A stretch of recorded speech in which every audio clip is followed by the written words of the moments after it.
2 minutes to the press briefing. 2 minutes to the press briefing.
Good afternoon, everybody. Happy Friday. Okay, a couple things at the top.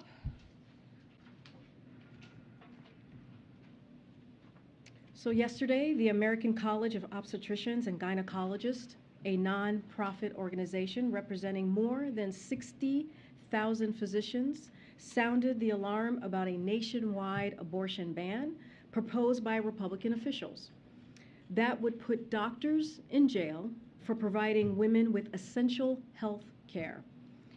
Under Senator Graham's ban, doctors and providers could be criminalized and sent to jail for performing an abortion to save a woman's health, providing an abortion to a woman carrying a fetus with little to no chance of survival, offering critical care in the event of a miscarriage, or even treating a rape or incest survivor who has not complied with medically unnecessary delays or reporting requirements.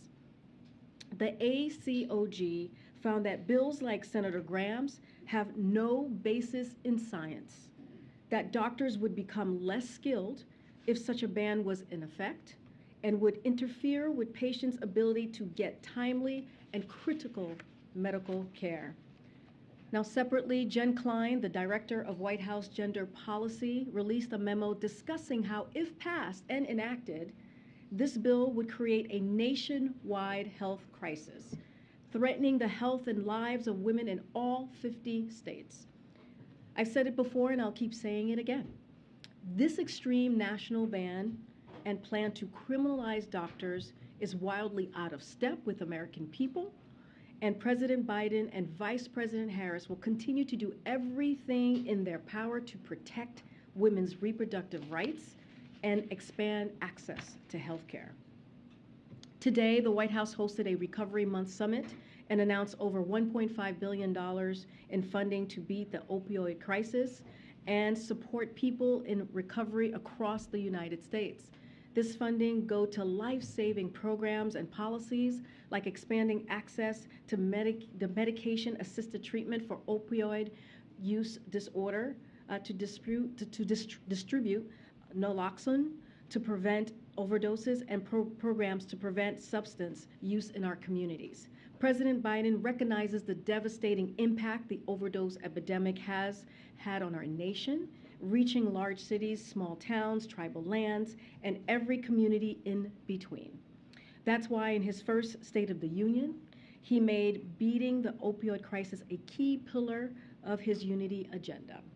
Our major pillars of work to combat, other major pillars of work to combat this crisis include the Treasury Department's efforts to sanction traffickers and disrupt the global drug trade, and expanding access to programs and treatments for people in need. To support these and other efforts, President Biden's fiscal year 2023 budget request calls for a historic investment of $42.5 billion for national drug control agencies. Tonight, as you all know, we will be welcoming Sir Elton John, the President and the First Lady. They look forward to hosting him at the White House for a spectacular performance on the South Lawn. The President and the First Lady will celebrate the vast contributions Sir Elton has made across his lifetime as an artist and an advocate, and they are particularly thrilled to welcome to the White House an audience of around 2,000 fans and comprised of teachers and nurses, frontline workers, mental health advocates, students, LGBTQ+ advocates, and so many others. Tonight's performance has been organized and in collaboration with and is paid for by the A&E and History channels, network channels, and will air on television at a later date. Now, this is, I think I could speak for the entire press team. This is a very sad day for the press team. It is finally happening. We are losing today, but not really losing, but Chris is leaving us today. Today is his last day at the White House as part of the press team, and we are also sad, as I said, to see him go. But we are also thrilled that he is staying in the Biden family and will be starting as the assistant to the Secretary of Public Affairs at the Department of Defense in the coming days. As you know, that is a very big job that Chris is about to take on. So we will miss Chris's good humor, his sharp political instincts, and his just easygoing demeanor. He's one of the most chillest, coolest cats that I know around town. Chris has been a leader on our team. We wouldn't have make it through this past year or so without Chris by our side and helping to lead the team, as I mentioned, from our earliest days here in the White House. And we know that all of you in this room will miss him as well. You've worked very closely with him. Chris has gaggled on Air Force One, spoken to all of you from this very podium, as you know, what has happened a couple times for him to have done that, and dealt with hundreds, if not thousands, of important stories incoming from all of you here at the White House. Chris, we are so proud of you. We will miss you dearly. As I know, this is an inside joke. We will see you later, pal. And so until we see you again, we hope you have some time to do your very, very favorite thing that I know that you love to do outside of hanging out with your wife, is play golf. Chris loves to play golf. I always ask him to tell me, to take me to play golf, and he still has not done that. But anyway, to help send you off to your next adventure, I know you're going to take some time off. You told me that you're going to hit the links. I don't know the lingos here, but we wanted to make sure that we got you something. To do that for next year. Okay. Thank you, thank you. All right, with that, it's all yours, Zeke. I know you're waiting. Thank you for indulging us. If we can start with the Ukraine, the so-called referenda taking place in Russian-occupied areas there.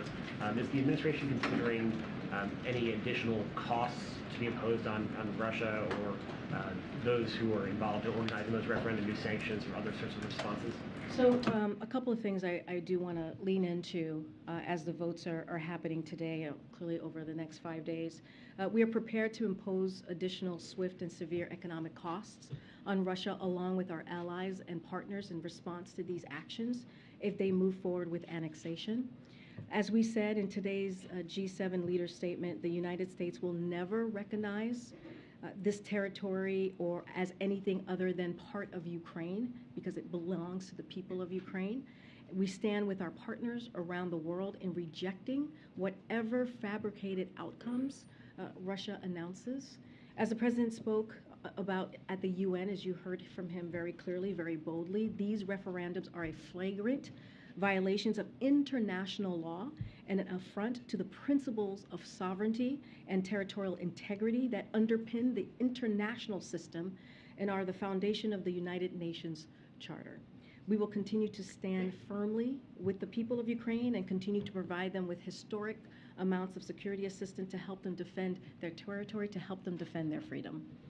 And then on a different topic there as well, there have been these dramatic scenes of Russian fighting age males who are subject to those conscription orders leaving the country.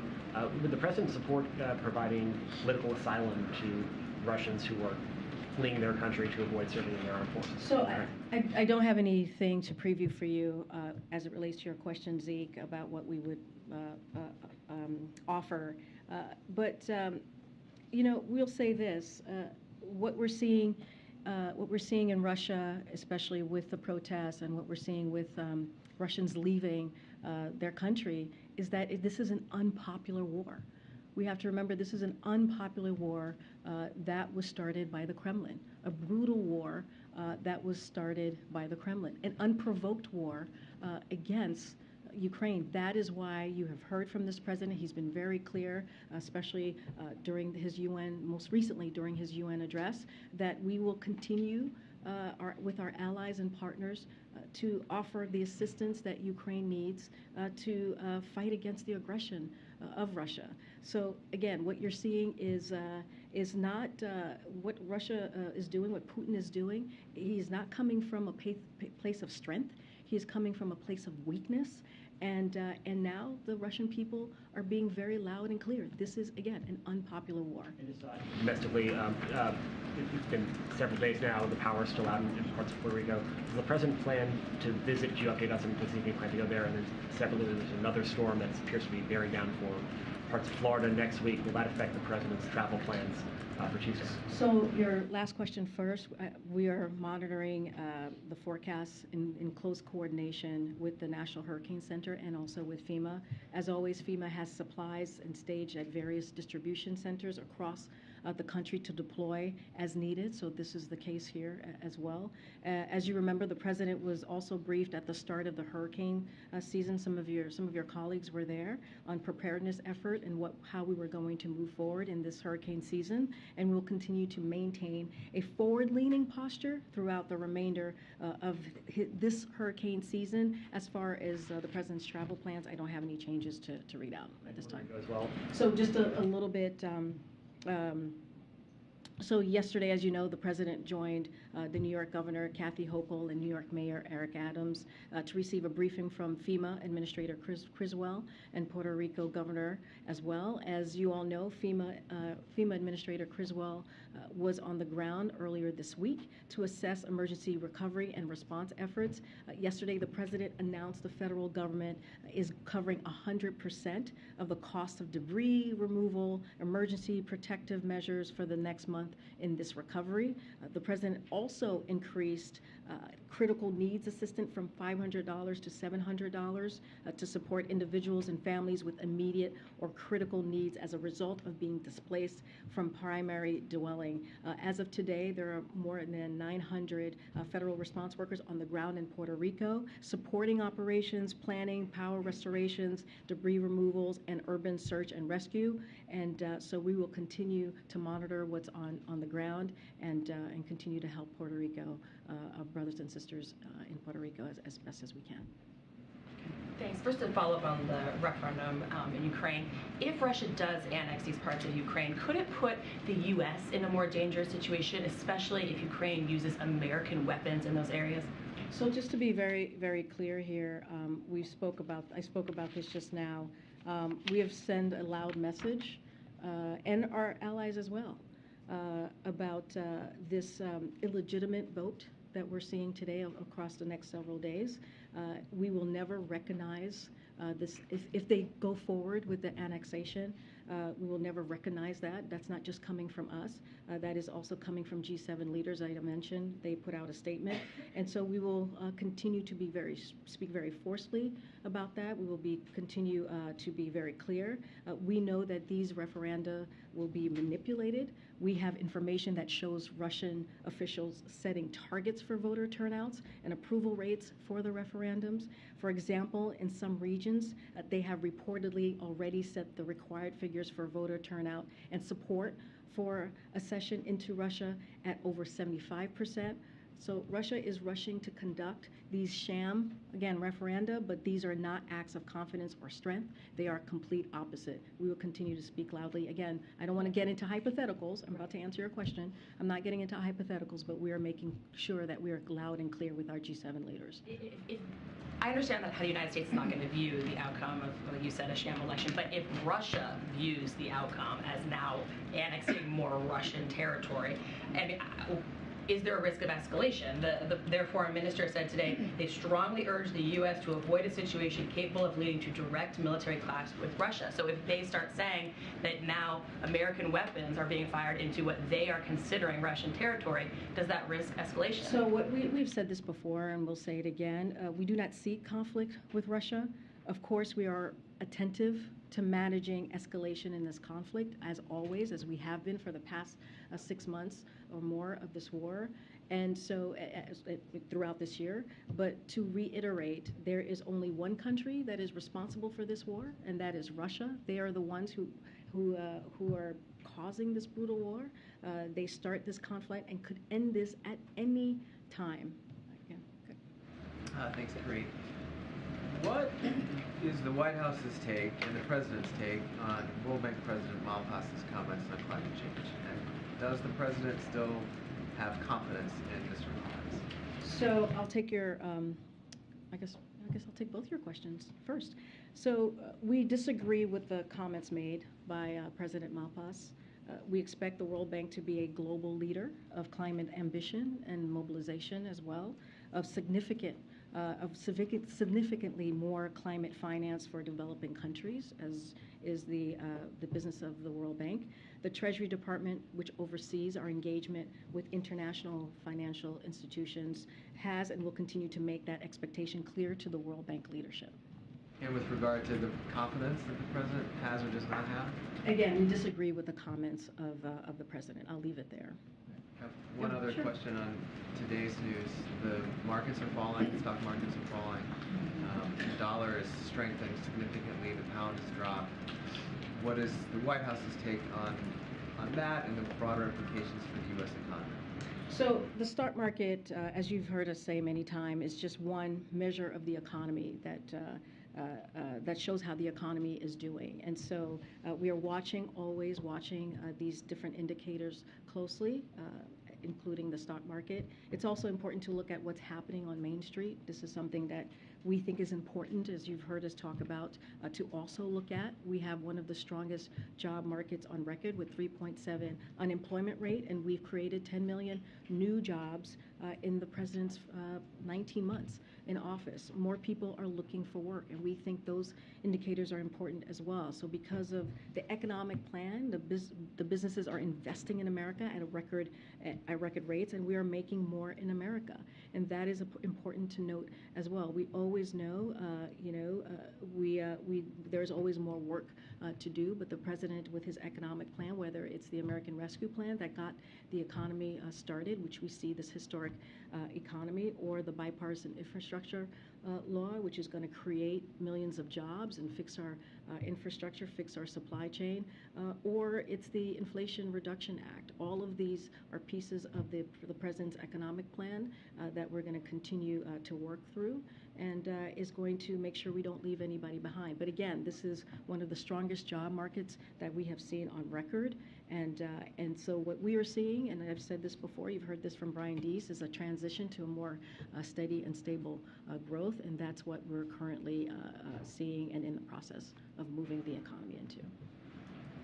Karine, protests are still underway in the wake of the death of Mahsa Amini in the hands of Iran's morality police.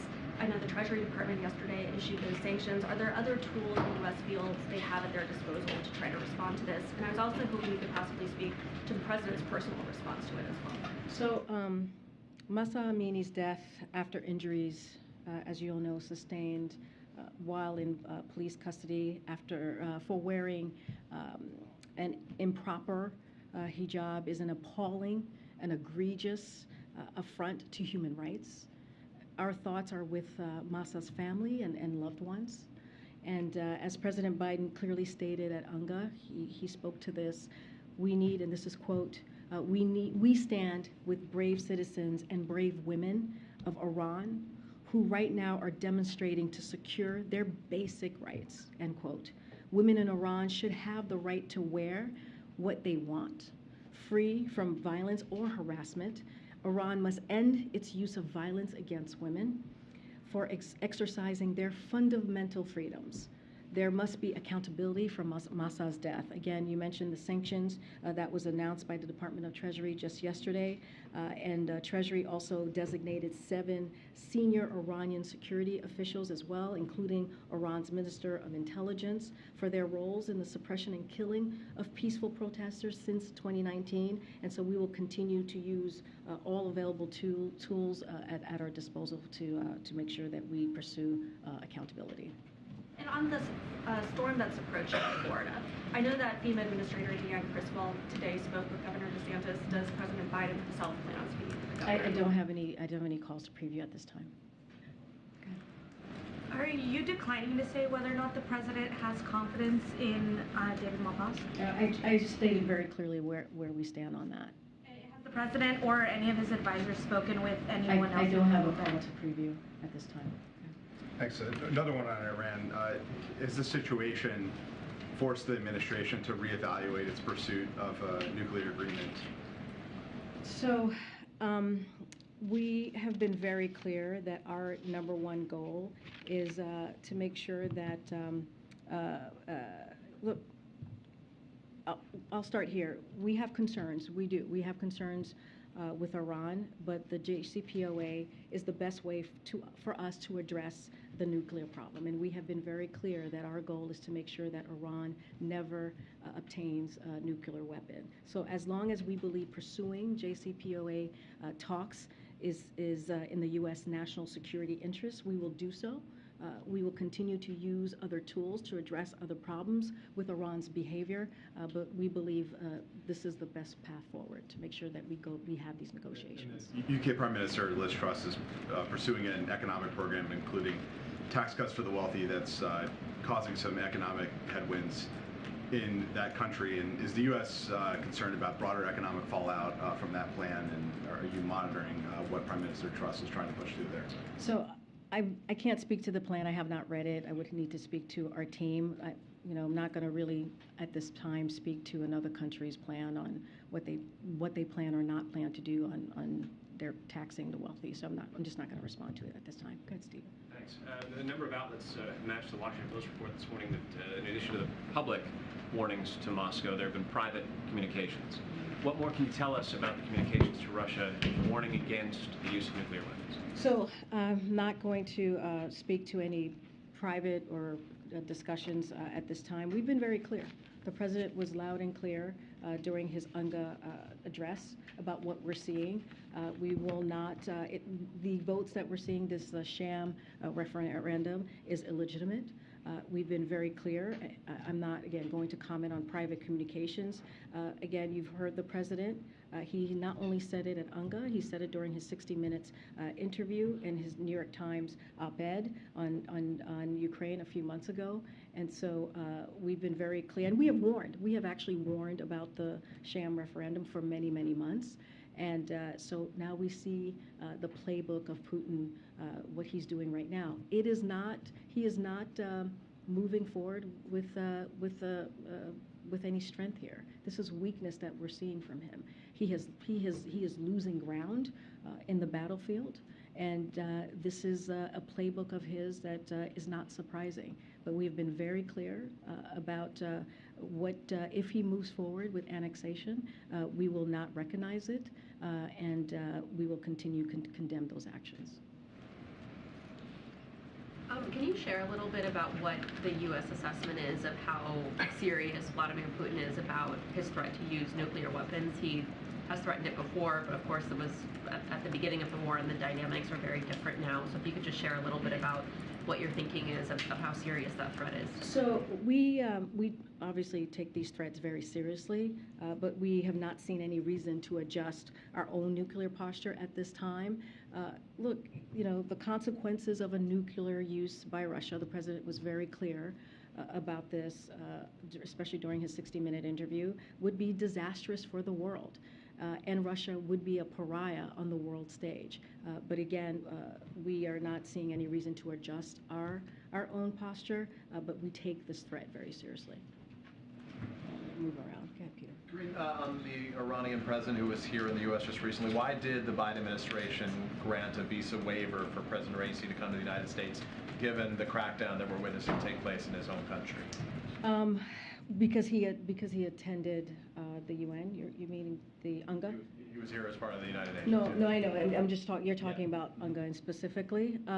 Look, it is UNGA is an opportunity for, as we know, heads of states, global world leaders to come together and talk through their agreements, disagreements, how they're going to move forward, and that's what you saw.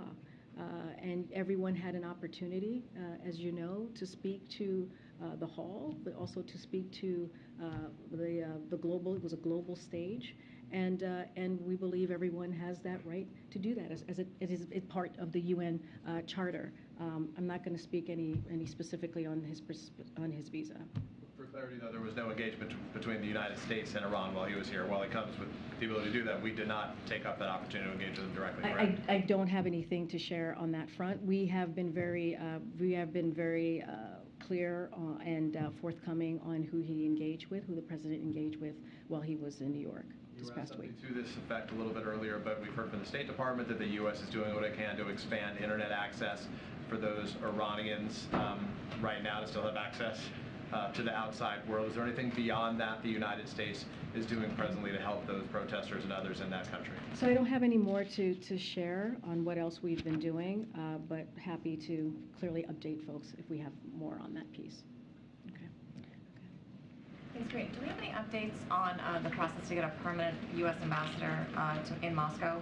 Obviously, John Sullivan, who was there, had to come back. Do you know where you are in that process? Have you submitted a name to the Russians? So I don't have anything we don't have anything to update you on that piece. Is that hindering your ability to effectively do foreign policy, the fact that you don't have a Senate-confirmed ambassador there right now? No, not at all. We have been very effectively... I'm sorry. I might have misunderstood the question. What was the question? I appreciate that. So what was the question? I'm asking where you are in that process, because there's a you have to submit credentials and they have to come back, and it's a bureaucratic process to get that. Got it. Approved. So I was wondering if you had timing. So yeah, she's asking me where we are with the process. So we have announced someone. I don't have an update on the process. Yeah. Do you have another question? It's been answered a little bit, but I was going to ask. I think you've addressed this, but.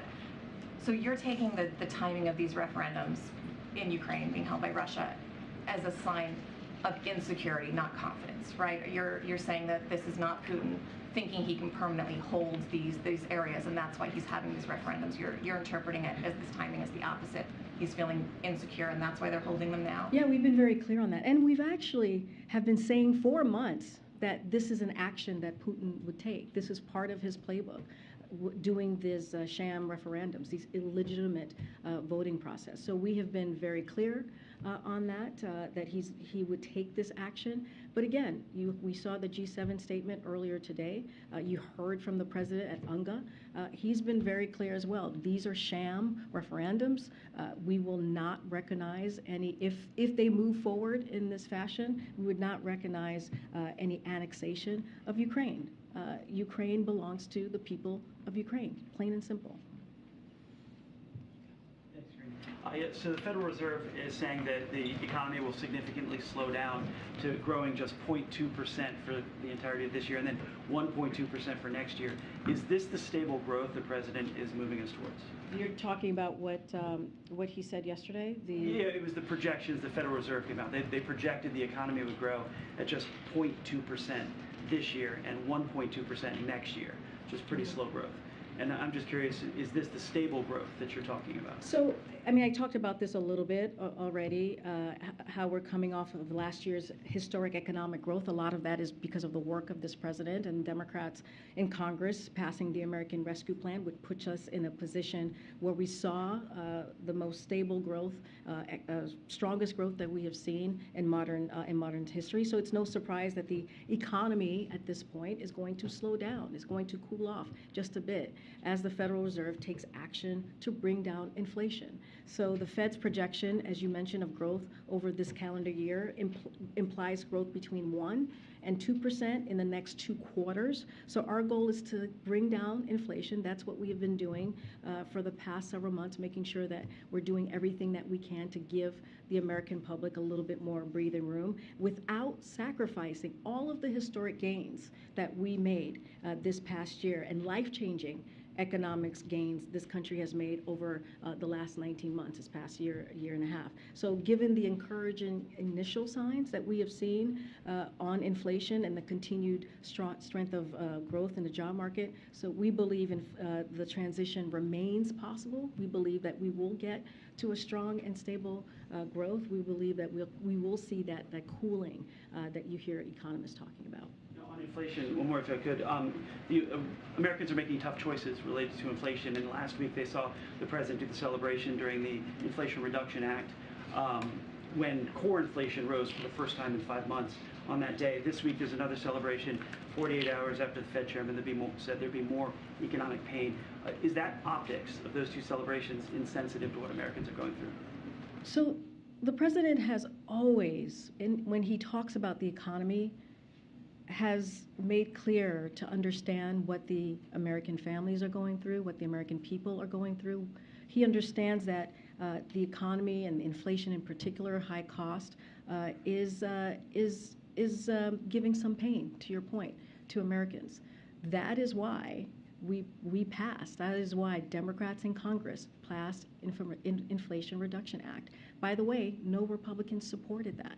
And as you know, you've heard me say it many times, you've heard the president say it many times, it is going to lower costs when it comes to prescription drugs. It's going to lower healthcare costs and energy costs. And it is one of the most historic investment to fight climate change. As we are talking about extreme weather, I've gotten multiple questions on Puerto Rico and what the people of Puerto Rico, our brothers and sisters, are going through. What may happen in this hurricane season. A lot of that is going to be helped by the work that this president has done, bipartisan infrastructure law, again, the Inflation Reduction Act. So we are doing the work. We're going to continue to do that. We're going to continue to work. We've seen gas prices go down for 14 weeks straight, and that, again, is because of the work that this president is doing. So yes, we understand what the American people are going through, but our job, the president's job, is to do everything that he can in his power to give Americans a little bit more breathing room. Go ahead. Thank you. Can you tell us a little bit about Tuesday's trip to Florida? Is the president going to be going after DeSantis a bit? Is he one of the MAGA? Well, he's not really in a way, but you see what I mean. Is he part of the MAGA or the alternative MAGA scene that the president's going after? And also, could you just come back to the president's re-election decision, because you like asking me that question, Sebastian? You were asked this like a few months ago because everyone was going crazy over is he going to, and you said yes, he is. That was meant to stop the whole thing. But no, I said that. Look, He said it's way too early. Wait, hold on. I'm going to answer your question. Okay. I'm at the podium, right? There's a Hatch Act. I have to be very mindful when talking about 2022 and even 2024, which is a worlds away. As you all know, you cover this media cycle, changes every second.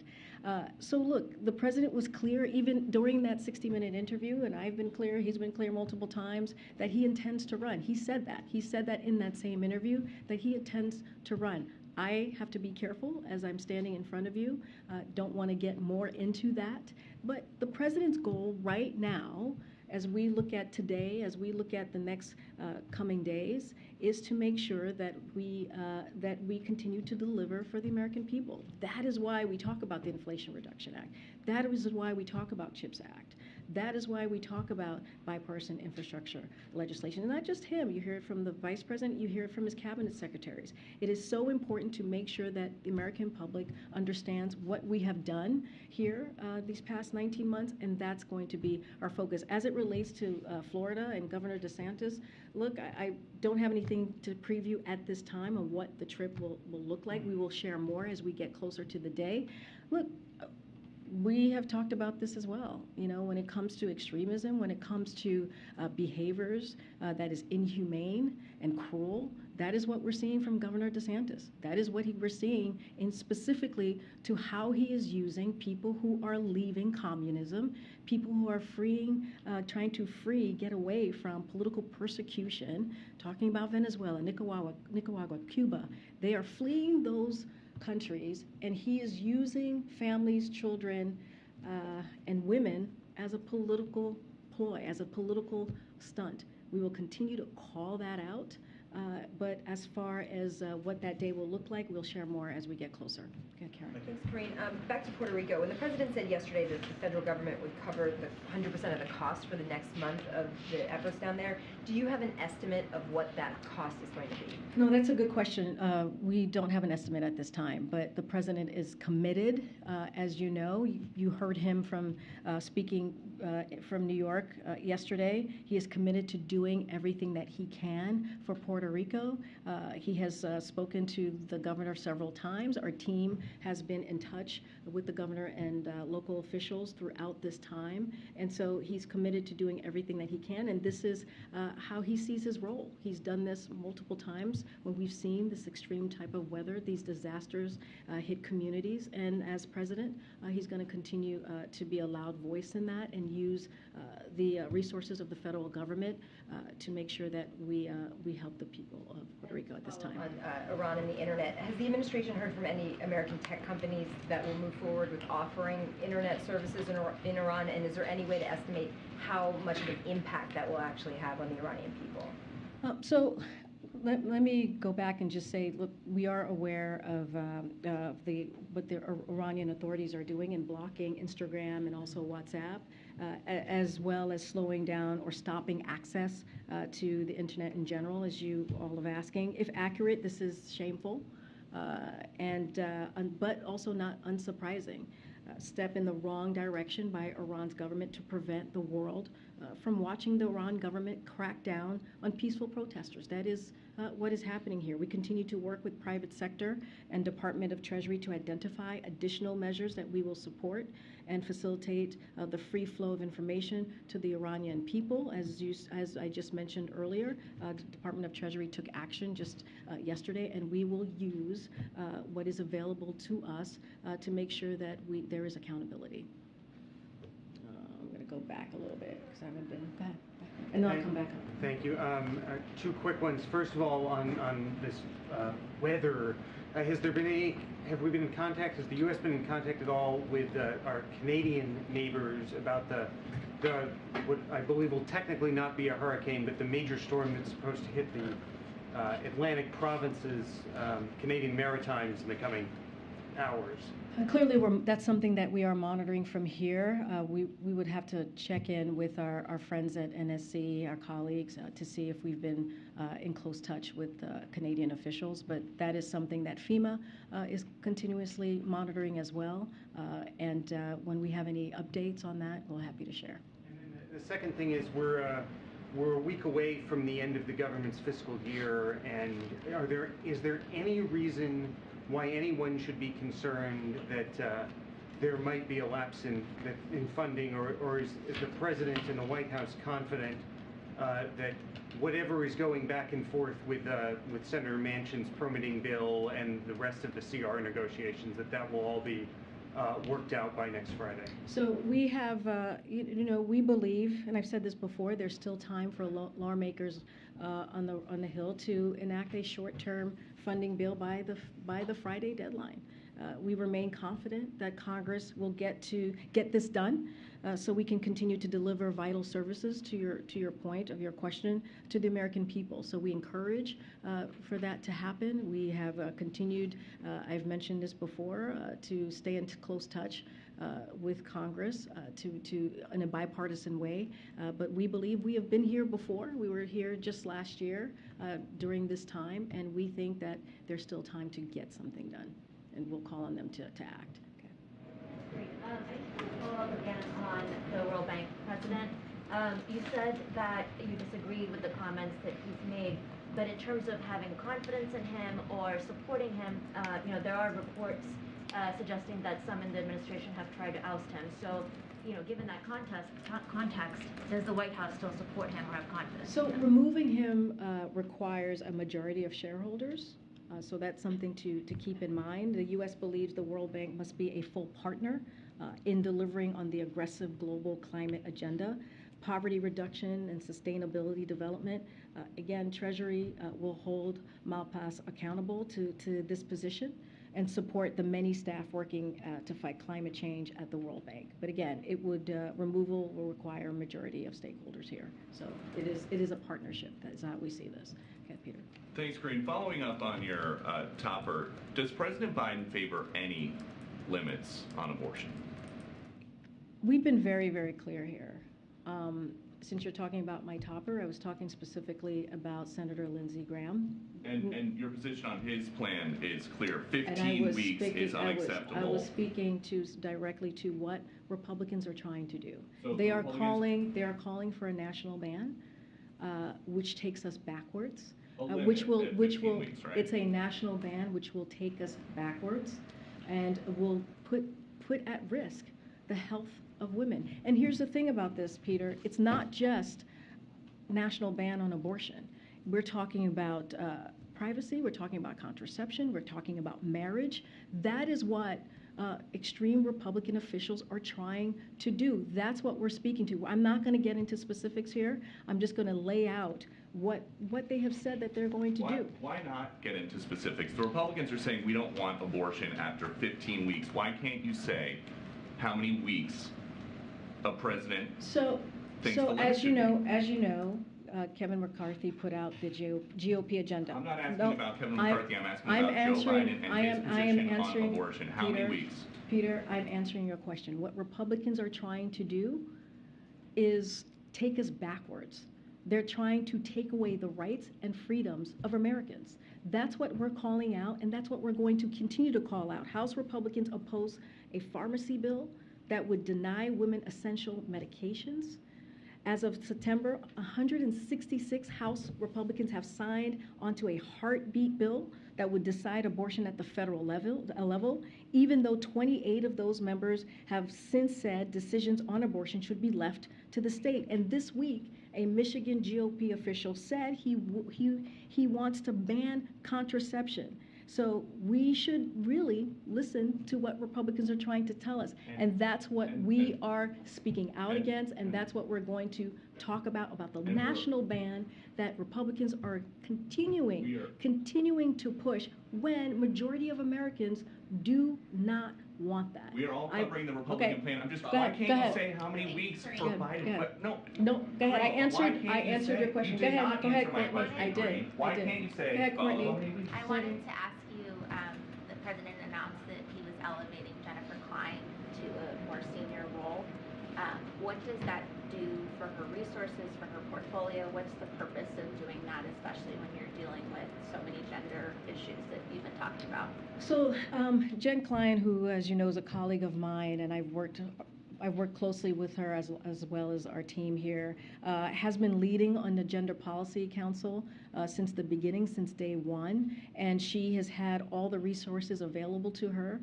She has worked diligently on delivering the agenda of this president. It is a, as you know, a historic office that deals with such an important issue as we talk about gender rights, as we talk about equality. So I wouldn't say there's going to be any differences, really. I mean, she is really an assistant to the president, as the role, as her new title lays out. She runs an office here. And again, she has had all the resources that have been provided to her. She works closely with multiple agencies across the federal government to make sure that we live up to what the goal of the gender policy is. And so, again, she is. We're very happy for her. This is well deserved for Jen, and we are lucky to have her in that role. You also provide an update. I know the Justice Department had a task force that some of the White House folks were participating on, responding to the Dobbs decision, how you were going to proceed with litigation or whatever it is you wanted to move forward. Can you provide an update on that group's work? Yeah, we can go back to the GPC and our other partners to get an update for you on where we are.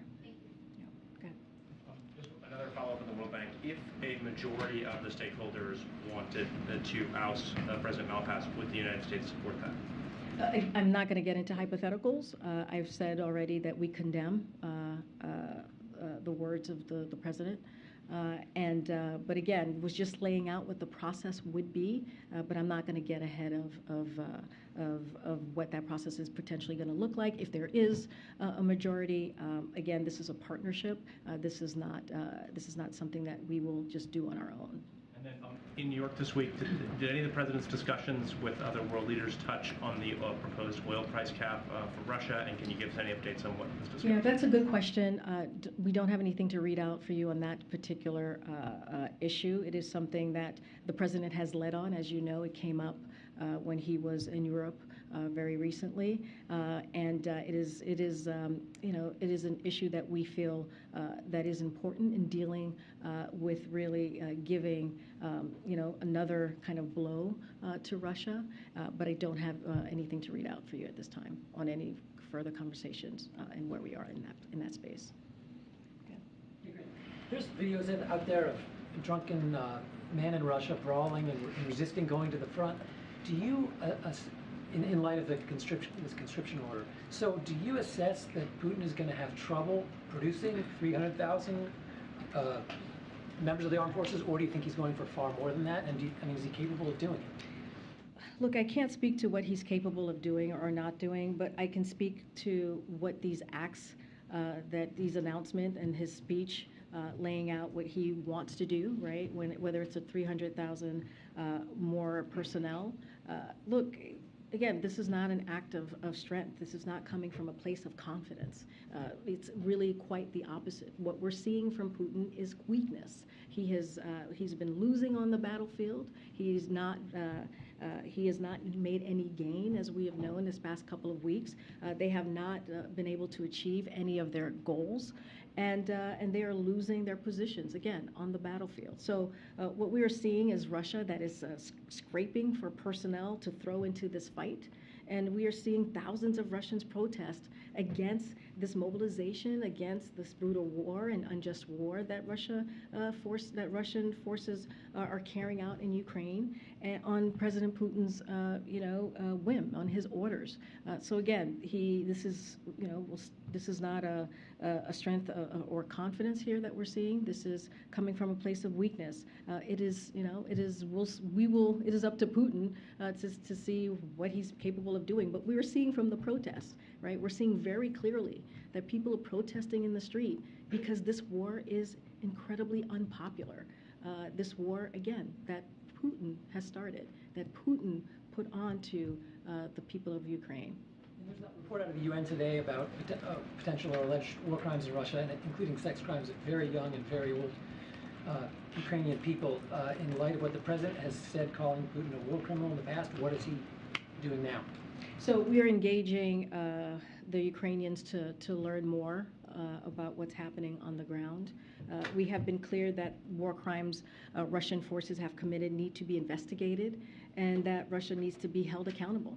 So the recent discovery of mass graves in Izium is horrifying, as are the atrocities Russia has committed in Bucha and many other places throughout Ukraine. We've been very clear about that. We have been working closely with Ukraine on this issue and welcome Ukrainians' perspective on this process, how we move forward. We are also supporting a range of international and national efforts underway to document war crimes and atrocities committed by Russian forces in Ukraine, including through International Criminal Court and investigation through the UN Human Rights Council, the OSCE Moscow mechanism, and the Ukrainian Prosecutor General's Office. We are helping document, preserve, and analyze evidence of war crimes and atrocity through our Atrocity Crimes Advisory Group for Ukraine, the State Department's Conflict Observatory, and the Department of Justice War Crimes Accountability Team. It is past time for this war to end, and it is up to Mr. Putin to end this war. This war was started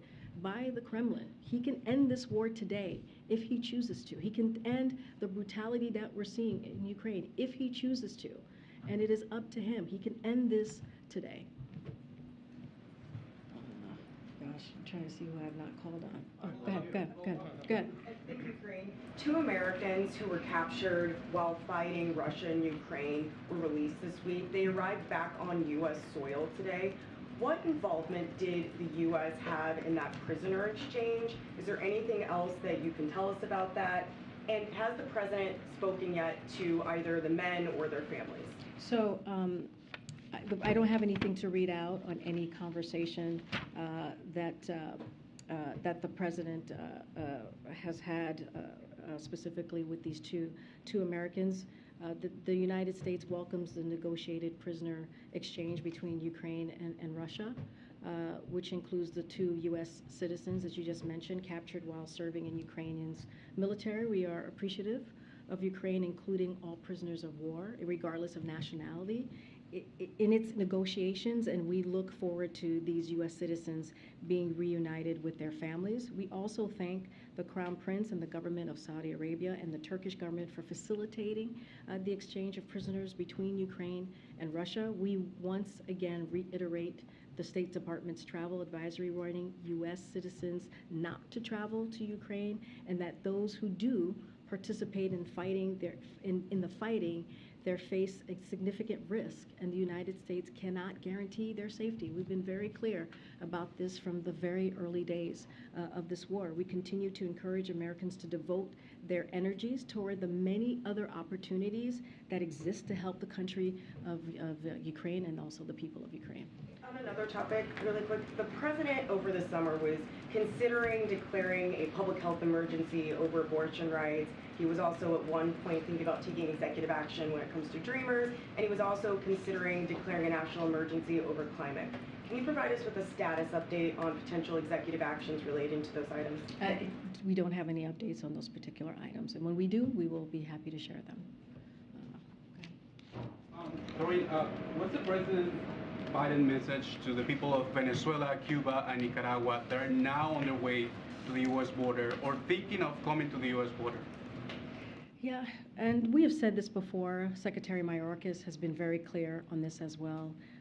It is a dangerous journey. We understand the political persecution. We understand what the people of Ukraine. I'm sorry, Ukraine. I was just talking about Ukraine. What the people of Nicaragua, Venezuela, and Cuba are going through. But again, these are very, very dangerous. This is a very dangerous journey. We recommend that they don't put their lives at risk. But again, what we're seeing, how they are being used as political pawns, is something that we're going to continue to call on. It is inhumane. It is unacceptable how folks who are fleeing, again, political persecution, who are fleeing communism, are being treated. And that is something that you'll continue to hear President Biden condemn. You'll continue to hear us condemn what Republican governors are doing is unacceptable. It is shameful. And not only that, it is causing chaos and confusion. And that is not how we fix the system. If we want to fix the system, the president put forth on his first day in the White House a legislative solution, a comprehensive immigration reform to deal with these very issues. In the meantime, we're going to continue to work with our partners and our allies in the region, in the Western Hemisphere, because this is indeed a new type of migration that we're seeing. We're seeing a jump from those three countries by 121% in just a year. And that is a different scenario that we're dealing with. So we're going to, that is causing havoc across the Western Hemisphere. I have a follow-up to that. President Biden said last week that it's not rational to send these people from Venezuela, Cuba, and Nicaragua back. Does that mean that President Biden is in some way, or the White House, someone encouraging them to come to the U.S.? What the president is saying is that these folks, these mothers, these children, these families are leaving a country because of communism. They're leaving a country because of political persecution. And he was saying that they should not be used as a political pawn by Governor DeSantis or any Republican governor. That's what he was speaking to. He was calling out the inhumane nature of the way that they were being used because of for a political headline, because of someone's political future. And so he's going to continue to call that out. It is, again, I'll say this again, it is inhumane. You hear the president talk about this many times throughout his career, not just as president. It is important to treat people with dignity. It is important to make sure that, that folks who are fleeing communism are not treated this way. And so we'll continue to call that out. Thanks, everybody. Thanks,